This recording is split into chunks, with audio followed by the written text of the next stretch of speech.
Hello, dear students. Welcome to UPSC Chronicles.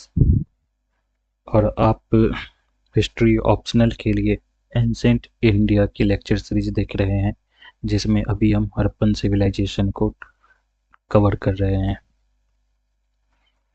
पिछले lecture में हमने हड़प्पन सोसाइटी को डिस्कस किया था। तो अगर उससे रिलेटेड अगर आपको कोई भी क्वेश्चन है तो आप कमेंट सेक्शन में वो क्वेश्चन कभी भी पूछ सकते हैं। आपको वहाँ से वो डील आपको वहाँ पे उसकी जो भी प्रॉब्लम है वो सॉल्व कर दी जाएगी। आज की वीडियो में हम हड़प्पन रिलीजन के ऊपर बात करेंगे। तो हेडिंग डालते हैं हड़प्पन रिलीजन।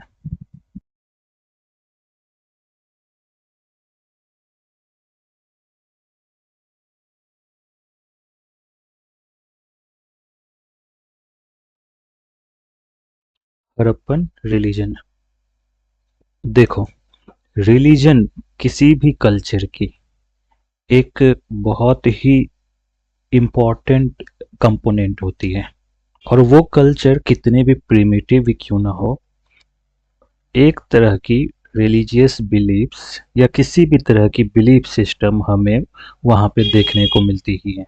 और ये हमने पैलियोलिथिक के भी कॉन्टेक्स्ट में देखा था, मेसोलिथिक में भी देखा था, नियोलिथिक में भी देखा, और जो भी हमारे अदर कैल्कोलिथिक कल्चर्स हैं उन सब जगह हम, और जैसा आगे भी हम देखेंगे, तो हमें वहाँ पे एक तरह की बिलीफ सिस्टम देखने को मिलती है। लेकिन religion in the true sense, जैसा आज हम रिलीजन को समझते हैं कि एक क्लोज ग्रुप होती है और एक्सक्लूसिव ग्रुप होती है, मतलब कि with in a fixed boundary होती है। तो इस तरह के हमें कई तरह के रिलीजन्स देखने को मिलते हैं, जैसे ब्राह्मणिकल रिलीजन है हमारे आगे वेदिकल सिविलाइजेशन में, और फिर सिखिज्म है, या फिर बुद्धिज्म, या इस्लाम, या क्रिश्चियनिटी। तो जितने भी रिलीजन्स हैं ये सभी एक ऑर्गेनाइज्ड रिलीजन है। ऑर्गेनाइज्ड रिलीजन का मतलब है कि एक यहाँ पर हम एक खास तरह के डॉक्ट्राइन देखते हैं, और एक खास तरह की हमें एक मतलब रिलीजियस बुक्स वहाँ पे हम देखने को मिलती हैं, और एक रिलीजियस लीडर हमें देखने को मिलती है। And it is institutionalized in the sense that we have religious structures for that. So these are organized religion. But prehistoric religion and proto-historic religions, these are not organized. यानी कि हमें ना तो किसी तरह की रिलीजियस लिटरेचर या religious text देखने को मिलती है, ना ही हमें किसी तरह की ऐसी रिलीजियस स्ट्रक्चर्स देखने को मिलती है। सो जो हमारी प्रोटो हिस्टोरिक रिलीजन है या प्री हिस्टोरिक रिलीजन है वो नॉन ऑर्गेनाइज्ड होती है, अनऑर्गेनाइज्ड होती है। तो हड़प्पन रिलीजन भी एक अनऑर्गेनाइज्ड रिलीजन थी। It was not organized in the sense that we have no religious text associated with Harappan religion, and nor do we have any religious structure such as temples and other things. If we compare Harappan religion with its contemporary civilizations such as Greek civilization or Mesopotamian civilization, we find that in other civilizations we have religious structures, एक religious structure देखने को मिलती हैं। जैसे Egypt में हमें एक जिगुरत देखने को मिलती है। जिगुरत मतलब कि एक टेम्पल को कहते हैं जिगुरत। उसी तरह हमें मेसोपोटामिया में भी एक जो रिलीजियस स्ट्रक्चर है टेम्पल के फॉर्म में, वो हमें देखने को मिलती है। लेकिन हड़प्पन रिलीजन के केस में हमें इस तरह की कोई भी रिलीजियस स्ट्रक्चर देखने को नहीं मिलती है। So Harappan religion is unorganised, it is not organised religion. And unlike the other cultural aspects of Harappan civilization, such as town planning, beads, seals, pottery tradition. So, unlike these cultural aspects, which are more or less uniform in nature, Harappan religion is not uniform. It is diversified, and there are different streams and different trends in the Harappan religion. So if we have to note down the aspects of Harappan religion, first we can write that it was unorganized. Unorganised का मतलब तो आप लोगों को अब समझ में आ गई होगी कि यहाँ पे हमें ना कोई रिलीजियस टेक्स्ट देखने को मिलती हैं, ना ही किसी तरह की स्ट्रक्चर्स देखने को मिलती हैं जिसको हम टेम्पल्स या कोई भी प्लेस ऑफ वर्शिप कह सकें. So Harappan religion was unorganised. Harappan religion was diversified as well और इट वाज नॉन यूनिफॉर्म. और इस चीज़ को हम आगे ज़्यादा डिटेल में पढ़ेंगे, डाइवर्सिफिकेशन को, non uniformity of Harappan religion को. तो वहाँ पे हमें ये चीज़ें ज़्यादा समझ में आएंगी. अब देखो रिलीजन जो होती है, सो रिलीजन इज मोर और less associated with the mode of production.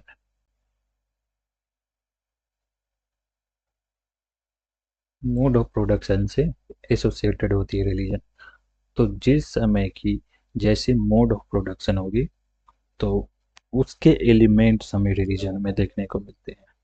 और मोड ऑफ प्रोडक्शन में जैसे जैसे चेंजेस आते हैं तो रिलीजियस एस्पेक्ट्स में भी हमें उस तरह की चेंज टू सम एक्सटेंट देखने को मिलते हैं और रिलीजन इस तरह से इवॉल्व होती जाती है according to the change in mode of production. So Harappan religion, what was Harappan society? Harappan society was basically agriculturist society. Therefore the primary mode of production was agriculture, and therefore we will see religion associated with agriculture. We will see mother goddess and fertility cult. Mother goddesses and fertility cult in the form of Harappan religion. Basically इसके पीछे belief system क्या थी? तो Harappan religion एक agricultural society थी, agricultural economy थी. और agriculture is dependent on natural forces like water and climatic conditions, which are more or less beyond the controlling power of human beings. So they believed that a divine force was responsible for fertility or production. कि उनको लगता था, उनका मानना था कि एक divine force होती है जिसकी वजह से ये ज़मीन में से जो भी हमारी ग्रेन्स हैं या अदर प्रोडक्ट्स हैं वो ज़मीन में से निकलते हैं. So in the sense that it is being fertilised. So a fertility cult is associated with agricultural society, and it is not the case only in India only or Indian subcontinent. It is the phenomenon which is visualized in different parts of the world. In fact, this mother goddess concept और fertility cult concept वो western civilization से देखने को मिली, जैसे Mesopotamia से या Greek civilisation से. वहाँ पे जो वेनस गॉडेस की वर्शिप होती थी, तो वहाँ से कल्चरल कंपैरिजन जब किया गया तो हमें सिमिलर तरह की चीज़ें देखने को मिलती हैं. और अगर आपको याद होगी जब हम नियोलिथिक पीरियड पर रहे थे तो मैंने आपको बताया था कि एग्रीकल्चर की शुरुआत नियोलिथिक पीरियड से हो गई थी. तो नियोलिथिक पीरियड से जब एग्रीकल्चर की शुरुआत हुई थी तो उसी समय से हमें एक फीमेल फिगराइंस और हम्प्ड बुल की फिगराइंस नियोलिथिक पीरियड से देखने को मिलती है. तो ये आइडिया लगाई गई कि these figures are associated with fertility. So fertility cult और मदर गॉडेस की कल्ट एग्रीकल्चरिस्ट सोसाइटी से एसोसिएटेड होती है. तो वो चीज़ हमें हरप्पन रिलीजन की फॉर्म में भी देखने को मिलती है. But this fertility cult or mother goddess cult is just one of the various streams and trends. As I have said earlier, Harappan religion was diversified, it was non-uniform. And given the extent of Harappan civilization, more than 10 million square kilometer, more than 10 lakh square kilometer की geographical expansion थी. तो इतने बड़े vast regions में belief system भी अलग अलग होना ये नॉर्मल सी बात है, ये एक मामूली सी बात है. तो ये एक ऑब्वियस सी बात है कि उनकी अलग अलग बिलीफ सिस्टम रही होगी. तो what are the sources of study for Harappan religion? Sources of Harappan religion.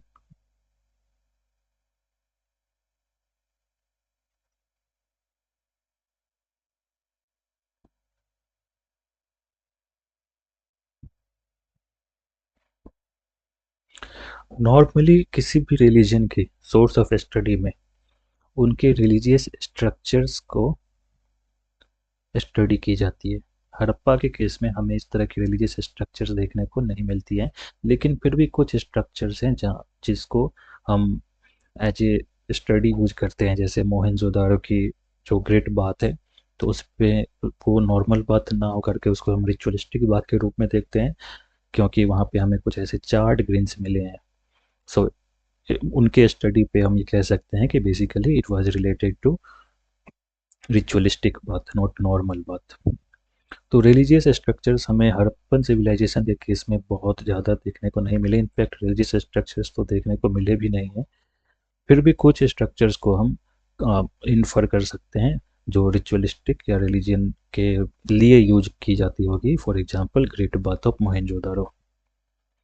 इसके अलावा आइकोनो जो भी आइकोनोग्राफी होती है, यानी कि जो आइकन्स होते हैं या आइडल्स होते हैं, सो आइकोनोग्राफी एंड फिगराइंस, ये भी इम्पोर्टेंट सोर्स ऑफ स्टडी है हड़प्पन रिलीजन के, because we have these figurines of mother goddess and humped bull and there are other terracotta figurines which shows that actually they are basically found in some context, और उस context पे हम कह सकते हैं कि ये नॉर्मल यूज के लिए नहीं होंगे, जो डेली यूज के लिए ये चीज़ें ये फिगर्स नहीं बनाई गई होंगी। सो और कुछ ऐसे जैसे वो वोटिव के फॉर्म में हमें मिली हैं, या जो घर में ही मिली हैं, तो कुछ ऐसे सेक्रेड स्पेस जैसे बना करके वहाँ पे रखी गई हों, इस तरह से हमें मिली हैं। तो कॉन्टेक्स्ट के बेसिस पे आइकोनोग्राफी और फिगराइंस को भी हम source of study of Harappan religion के रूप में देखते हैं। फिर सील्स को भी हम स्टडी करते हैं हड़प्पन रिलीजन के बारे में जानने के लिए। फिर पॉटरीज के ऊपर जो पेंटिंग्स वगैरह हैं, तो इन पेंटिंग्स के बेसिस पे भी हम हड़प्पन रिलीजन को पढ़ते हैं। फिर कालीबंगान और लोथल में हमें कुछ फायर अल्टार्स देखने को मिले हैं। So these also symbolizes Harappan religion in the form of fire cult और fire worship. And then we have ethnographic studies. Ethnographic studies का मतलब होता है कि जो प्रेजेंट ऐसी कम्युनिटीज हैं, तो उनको as a vantage point use करके हम पास्ट को जो देखने की या समझने की कोशिश करते हैं, उसको हम एथनोग्राफिक स्टडीज कहते हैं। So these are the sources of study of Harappan religion. Now, as I have said, Harappan religion is diversified. Harappan religion diversified, and therefore Harappan religion can be understood in four different categories. Under four different categories.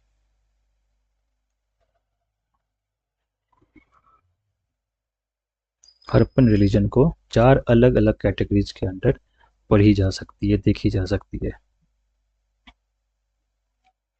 तो ये map आप बना लो साथ में। तो एक जो category है वो होती है आइकोनोलेटरी। आइकोनोलेटरी का मतलब है idol worship. Then animism. Animism एक ऐसी बिलीफ है जो ये मानती है कि every living and non living things possess soul. There is soul in every living and non-living things. Plants, animals, rivers, stones, everything possess soul. Therefore, you will see mostly in tribal communities and some primitive agricultural societies that even rocks are worshipped, stones are worshipped. So that is due to this belief that everything possesses soul. So that is our animism. Then third category of Harappan religion is Zulatory. जू मतलब किसके लिए use होती है? Animals के लिए। सो जूलेटरी मतलब यहाँ पे हम एनिमल वर्शिप देखते हैं।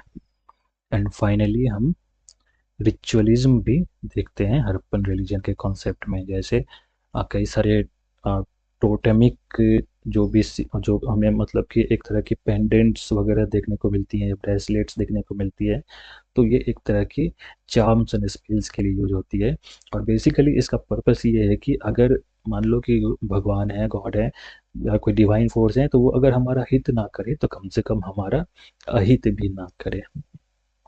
सो रिचुअलिज्म में हम बेसिकली उसको कर्म कांड के फॉर्म में देखते हैं। So these are the four categories in which Harappan religion can be divided और कैन बी स्टडीड। अब हम इन चारों कैटेगरीज को एक एक करके पढ़ने की और समझने की कोशिश करते हैं।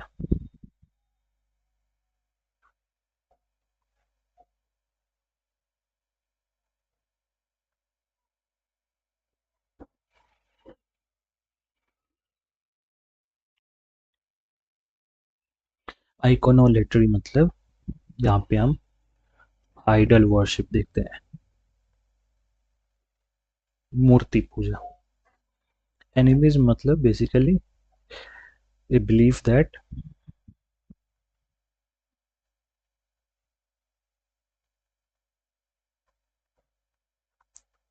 Everything which is soul.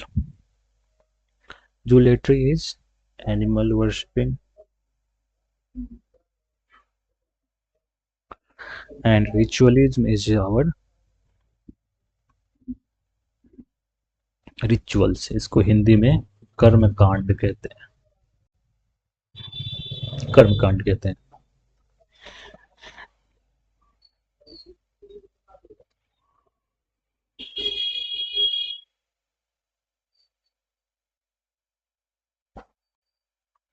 देखो, किसी भी रिलीजन के दो एस्पेक्ट होते हैं, दो पक्ष होते हैं। एक होती है फिलोसॉफिकल एस्पेक्ट या मेटाफिजिकल एस्पेक्ट। मतलब कि क्या वहाँ की जो वर्ल्ड व्यू है, क्या आइडियोलॉजी है, तो ये रिलीजन की भी एक एस्पेक्ट होती है। और दूसरी एस्पेक्ट होती है रिचुअलिस्टिक एस्पेक्ट। रिचुअलिस्टिक एस्पेक्ट मतलब कि rituals and material culture associated with the religion. So these are the two aspects of Harappan religion. Philosophical aspects हमें आर्कियोलॉजी के बेसिस पे पता नहीं चल सकती, इसके लिए लिटरेचर का होना जरूरी है। और हरप्पन रिलीजन के केस में, हरप्पन सिविलाइजेशन के केस में हमें इस तरह की कोई टेक्स्ट नहीं मिली है। इनफैक्ट स्क्रिप्ट कोई डिसाइफर नहीं की जा सकी है। तो अवेलेबल एविडेंसेस के बेसिस पे हम हरप्पन रिलीजन के केस में फिलोसॉफिकल एस्पेक्ट या मेटाफिजिकल एस्पेक्ट को नहीं जान सकते हैं। रिलीजन के बारे में अगर हमें कुछ भी जानते हैं, रिलीजन के बारे में अगर हम कुछ भी जानते हैं तो हम उसके रिचुअलिस्टिक एस्पेक्ट को जानते हैं, जो कि आर्कियोलॉजी के बेसिस पे जाना जा सकता है। लेकिन फिर इसको भी समझने के लिए हमें एक प्रॉपर कॉन्टेक्स्ट की ज़रूरत होती है, और सिर्फ आर्कियोलॉजी के बेसिस पे वो कॉन्टेक्स्ट भी हमेशा क्वेश्चनेबल रहती है। तो again, just like other aspects of Harappan civilization like polity, society, etc., Harappan religion में भी हमें एक पूरी तरह से क्लैरिटी नहीं दिखती है। और जो अवेलेबल एविडेंसेस के बेसिस पे जो कुछ भी हमें रिलीजन में दिखती है, वो हमें ऊपर जो हमने ये चार कैटेगरीज बनाए हुए हैं, उन चार कैटेगरीज में बांट करके हरप्पन रिलीजन को देख सकते हैं, पढ़ सकते हैं, समझ सकते हैं। पहली कैटेगरी जो आइडल वर्शिप है, तो इसमें हम तीन तरह की चीज़ें देखते हैं। एक तो हमें मदर गॉडेस की फिगराइन देखने को मिलती है। फिर हमें एक तरह की जो सील देखने को मिलती है, Pashupati seal. So Pashupati as a god was also worshipped, a horned deity. Basically Pashupati seal belong to a horned deity, मतलब कि एक ऐसी फिगर है, डिवाइन फिगर अगर है, उसको मानते हैं, मानते होंगे वो लोग। तो एक डेटी है, एक फेमाइन, एक डिवाइन फिगर है जिसके सर पे बफेलो के हॉर्न्स हैं, बफेलो जैसे दिखने वाले हॉर्न्स हैं। So he was basically horned deity. और एक हमें सील मिली है जिसमें एक साथ फिगराइंस हमें एक साथ देखने को मिलती है। तो मैं आपको वो सील्स दिखाना चाहता हूँ, देखो आप देखो अभी वो सील्स, फिर आपको चीज़ें क्लियर होंगी।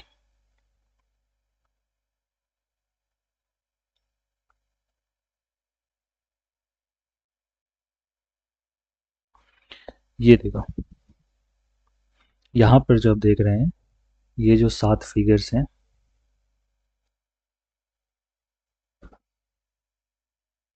ये 7 फिगर्स आप देख पा रहे होंगे। 1 2 3 4 5 6 7, ये 7 फिगर आप देख पा रहे होंगे। So these are the 7 figures which we are talking about. फिर एक हॉर्न डेटी आप यहाँ पे देख रहे होंगे, एक रिलीजियस फिगर है, आप एक तरह की यहाँ पे देख सकते हैं। And this Pashupati seal, and this is the Pashupati seal we are talking about, Pashupati seal. So these come under idol worshipping।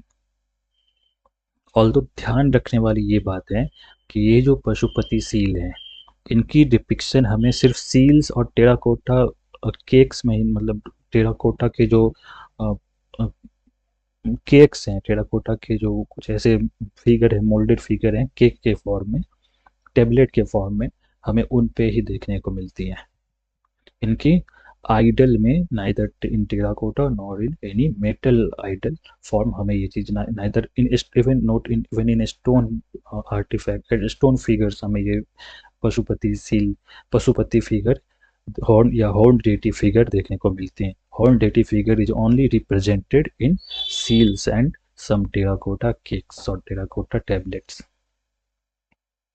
Similarly जो मदर गॉडेस है, ये जो देख रहे हैं mother goddess, this mother goddess is represented only in terracotta form, यानी कि ये सिर्फ मिट्टी के बने हुए मिले हैं। इसकी डिपिक्शन हमें ना तो किसी सील्स में देखने को मिली है, ना ही किसी जो टैबलेट्स हैं उनमें देखने को मिली है, ना ही ये हमें स्टोन फॉर्म में भी देखने को मिली है, और ना ही हमें ये जो मेटल के फॉर्म में भी देखने को मिली है। फिर एक और डिस्टिंक्शन आप यहाँ पे देख सकते हैं कि ये जो फीमेल फिगराइंस हैं जो हड़प्पन सिविलाइजेशन के ऑलमोस्ट हर एक साइट से मिले हैं, ये कालीबंगान से हमें नहीं मिले हैं। कालीबंगान में ये वर्शिप नहीं की जाती थी। So in a way Harappan religion is diversified religion, it is not uniform, and you can very well see the regional diversity in the form of Harappan religion. So I guess you agree with me now that Harappan religion was not uniform, it was diversified.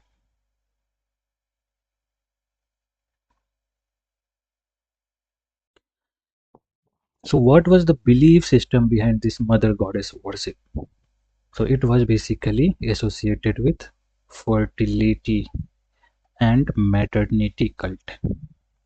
Maternity इसलिए क्योंकि कई सारे ऐसे भी female फिगराइंस हमें मिले हैं which are seen holding child, and these mother goddess figurines are distinct from other female figurines because the reproductive organs are highlighted, like broad breasts and some uh, some vegetative parts emerging out of their vagina, जैसे कि हड़प्पा में एक seal है, तो वहाँ पे एक mother goddess की इस तरह से रिप्रेजेंटेशन है। It is vertically, it is depicted vertically down, जैसे हेड उनके नीचे हैं और पैर ऊपर, और यहाँ से एक तरह की जो फसल निकलती हुई हमें देखने को मिलती है। ये एक हड़प्पन सील की डिपिक्शन है।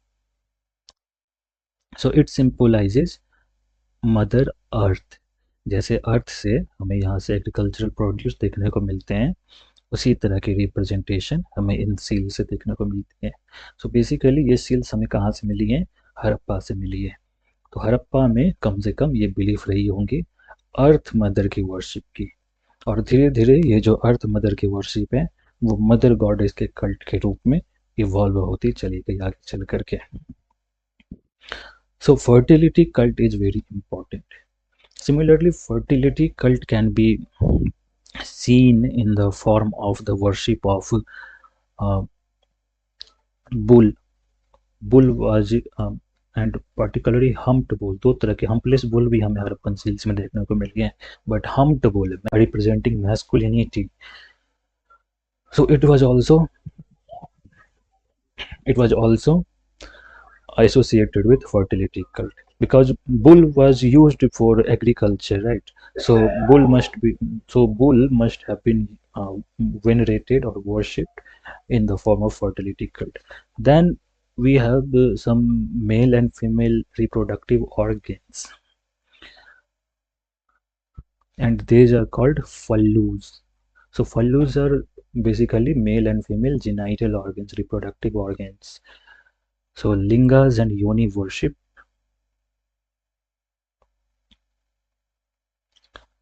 भी हमें हड़प्पन रिलीजन में एज ए फर्टिलिटी कल्ट देखने को मिलती है. So fertility cult is associated with agricultural society, and Harappan civilization or Harappan society being predominantly agricultural society, we find the dominance of fertility cult in different forms, like in female figurines, mother goddess form, in humped bull, in phallus, and then we have a serpent worship also. मतलब कि सांप की जो पूजा होती है, तो हम आज भी देखते हैं ऐसी कम्युनिटीज हैं जो स्नेक वर्शिपिंग करते हैं. सो snake is also represented in religion in different forms.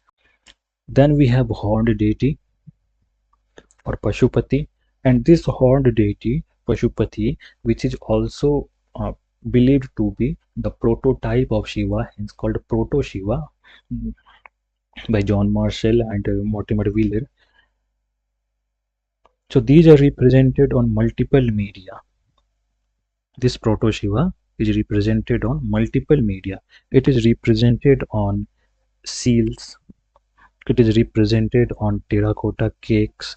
It is represented as well on copper plates. We have very few copper plates, and in some of the copper plates, this horned deity or Proto Shiva or Pashupati is represented. Most debated of these seals is seal number 420 reported by Mackay, and this particular seal number 420, this seal is basically termed as Pashupati seal.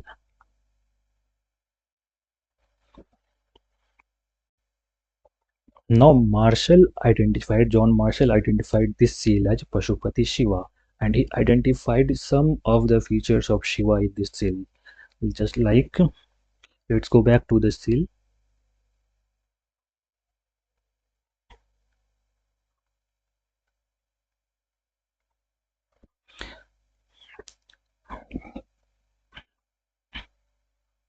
He argued that the figure represented in this seal is seated in a yogic posture. जैसे आई closed, यहाँ पे उन्होंने बताया कि आई closed है, closed आई है. दूसरी की हैंड जो है ये पूरी एक्सटेंडेड है, जो इनके घुटने तक देखने को मिलती है, और legs are joint together. So based on these attributes, he said that this is a yogic posture, and Shiva in later times is also referred to as Mahayogi. So he identified this feature. Again, another feature he identified with Shiva is he highlighted that this figure is surrounded by animals, as we can see buffalo, rhinoceros, then tiger and elephant. So this seal is represented by animals, and we see the two ibexes or two antelopes, two deer species below this figure. So this figure, this seal, this deity, and this is the buffalo horns we can see as the headdress. So highlighting these attributes, John Marshall identified this figure as Proto Shiva or the Pashupati Shiva, and he also said that these are the three faces. उन्होंने कहा कि ये जो figure है इनके 3 face हैं, 3 face, एक तो सामने से आप देख रहे हैं और ये जो 2 साइड में आप देख रहे हैं, ये कह रहे हैं कि ये दोनों भी साइड में फेसेज हैं। So it is this figure basically has 3 faces according to John Marshall, but this is highly contested, and some say this is basically a part of a head dress and not two faces. This interpretation of John Marshall as Proto Shiva or Pashupati Shiva has been questioned by a number of scholars. Nilkant Shastri questioned 3 faces of seal, and he said these are not the faces, rather these are part of head dresses. Then Salto equated this image with Lord Agni and not with Lord Shiva. Then there is one scholar, I'm basically forgetting his name, अगर याद आती है तो मैं आपको बता दूंगा. So वो कहते हैं कि ये फिगर मेल की है ही नहीं, this is basically female figurine. But Gregory Posel, as we have read about Gregory Posel, we have mentioned Gregory Posel before that. So Gregory Posel defended Marshall और उन्होंने कहा कि इसकी सिमिलैरिटी ज़्यादा शिवा से ज़्यादा देखने को मिलती है, and therefore it can be called prototype of Shiva, hence proto Shiva. Then we have another figurine of this 7 basically figures, and this figure has been represented, have been interpreted in different ways. Again जो Gregory Possehl है तो वो कहते हैं कि this figure represented the 7 rivers और Sapta Sindhu mentioned in the Rigveda. Allchin और Allchin का कहना है कि ये जो 7 फिगर्स हैं, तो देखो 7 नंबर 7 की इम्पोर्टेंस हिंदू कल्चर में है, मतलब सप्त ऋषि देखते हैं, सप्त मातृका देखते हैं, तो नंबर 7 की इम्पोर्टेंस हिंदू कल्चर में है. तो ग्रेगोरी पोशेल कहते हैं कि these 7 figures represented 7 rivers of Rigvedic area, but Alchin and Alchin interprets these figures as 7 rishis, the Saptarshis or Saptamatrika. But what is the true meaning of these figures is still unknown to us, and all the interpretations can only be said to be speculative. And if in future its script get deciphered, then only we can find out the actual meaning and actual belief associated with these figures. Now another aspect of Harappan religion is the animism. Animism is basically a belief that everything possesses soul, whether living or non-living, it possesses soul. So in this capacity, every plant and animals are worshipped. But plant worship can be because of two reasons. First, it has some medicinal purposes, जैसे तुलसी नीम वगैरह की worshipping होती है, and second, it has some religious beliefs associated with it. So it is believed that these trees had soul, and in one of the seals we find there is a tree aspect. Basically एक person दिखाया गया है जो tree में, और कुछ animals जो उस पत्ते को खा रहे हैं तो उसको भगाते हुए रिप्रेजेंट की गई है सील्स पे. So it is interpreted as a tree god or a soul of the tree which tries to protect the tree. So tree spirit seal we have found at Harappa, and based on that, tree worship is inferred as one of the feature of Harappan religion. Then we have snake worship, and we have different animal worship. Like on Harappan seals we find different number of animals, and some of these animals are real and some of them are mythical animals. And it is possible that यह संभव है कि इनमें से कुछ animals की worship होती रही होगी. So animal worship was also one of the important feature of Harappan religion, and these animals are represented not just on seals, it is represented on terracottas and paintings. It is represented in potteries as well. So animal worship is also one of the important feature of Harappan religion. And finally ritualism यानी कि कर्मकांड. So rituals हमें देखने को मिलते हैं in the form of a great bath. Mohenjodaro में जो ग्रेट बात है, तो वहाँ पे हमें कुछ ऐसे चार्ड ग्रेन्स के भी मिले हैं, कुछ ऐसे पीसेज. सो अगर नॉर्मल बात होती तो वहाँ पे फिर एग्रीकल्चरल ग्रेन्स हमें क्यों मिलती. सो तो इस बेसिस पे उस ब्रिज जो बाथिंग है, पब्लिक बाथिंग है, उसको रिचुअल बाथिंग के रूप में देखा जाता है. Then at Kalibangan we have and Lothal we have fire altars. So fire altars have been found at many places, but at Kalibangan and Banavali, so we have charred grains and charred bones. So that represent some sort of rituals. So fire altars or fire cult is one of the feature of Harappan religion. And we have some seals in which it is inferred that animal is being dragged for sacrifice. So animal sacrifice is also inferred as one of the religion of Harappan society, Harappan people. And finally, in one of the seals, it is inferred that a woman is being held by two people and possibly it is for sacrificial purpose. So human sacrifice is also argued by some scholars that human sacrifice was also being done in Harappa. So this was the Harappan religion. Now apart from these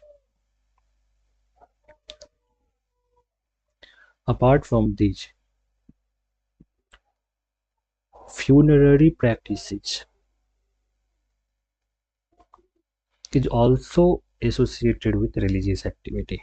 क्योंकि religion अलग अलग religion के साथ हम अलग तरह की burial practice या फिर mode of disposal of dead हम देखते हैं. जैसे हिंदू कम्युनिटी में बेसिकली हम क्रीमेशन देखते हैं, जो अपने डेड को जलाया जाता है. फिर इस्लामिक ट्रेडिशन में, मुस्लिम ट्रेडिशन में हम जस्ट बरियल देखते हैं, और क्रिश्चियनिटी में हम कॉफिन बरियल देखते हैं. So funerary practices are also associated with a religion. It is intricately associated with belief system. It is one of the belief system, and it also tells us a lot about the Harappan belief system and Harappan religion and other aspects, the life aspects of Harappan civilization. So they practiced generally Harappans followed the practice of burial.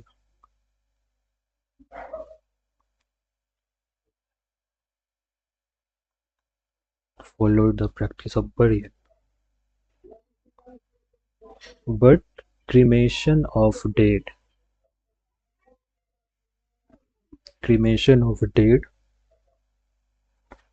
was also being done, was also there. Cremation भी होती थी. और जो हम earn burial देखते हैं या fractional burial देखते हैं, तो बेसिकली यहाँ पे पहले जो डेड बॉडीज हैं उनको जलाया जाता था, क्रीमेटेड फर्स्ट एंड देन बरियड. पहले उनको जलाया जाता था और फिर जो रिमेनिंग पार्ट है उसको बरी कर दी जाती थी. So this was the funerary practice or the burial system of the Harappans, and we see the diversity in burial practices. We have full extended burial, we have partial burial, we have urn burials, we have pit burials, we have even coffin burials, and we have some symbolic burials. Symbolic burials यानी कि यहाँ हमें कोई dead body नहीं मिली है, just हमें ऐसी वो कॉफिन या डिग्ड अर्थ मिली है. So it was symbolic. May be जो लोग लॉस्ट हो गए होंगे या नहीं मिले होंगे जिनकी बॉडीज, तो उनको एज सिम्बॉलिकली उनको इस तरह से दफना दिया गया होगा.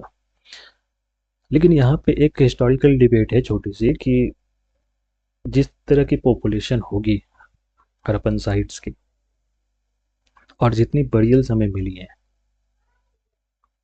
so on the basis of these studies some scholars try to say argue that Cremation was the dominant method of burial.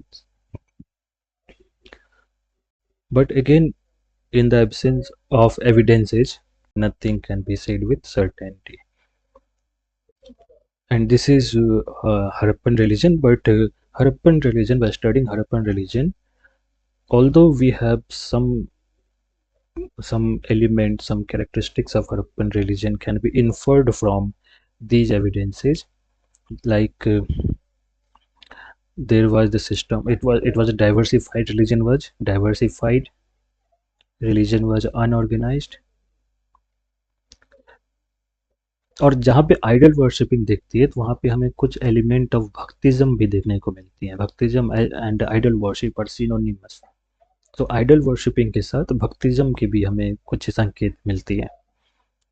तो भक्तिज्म की तरफ भी यहाँ पे इशारा होती है. बट अगेन, हम आइडियोलॉजी तो जब तक हमारे पास लिटरेचर नहीं होगी तो हम आइडियोलॉजी के ऊपर ज़्यादा डिटेल में हम बात नहीं कर सकते हैं.